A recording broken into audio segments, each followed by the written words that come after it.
Police under the leadership of DPO Wahari Muhammad Tariq Aziz conducted a grand operation against anti-social elements.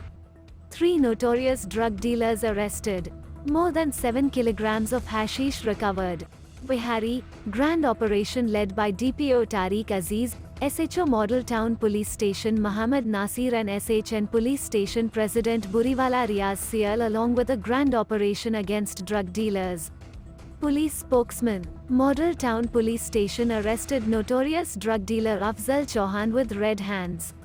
1,260 grams of cannabis recovered from the possession of the accused. Model Town Police Station registered case No 207/20 seconds, criminal 9C.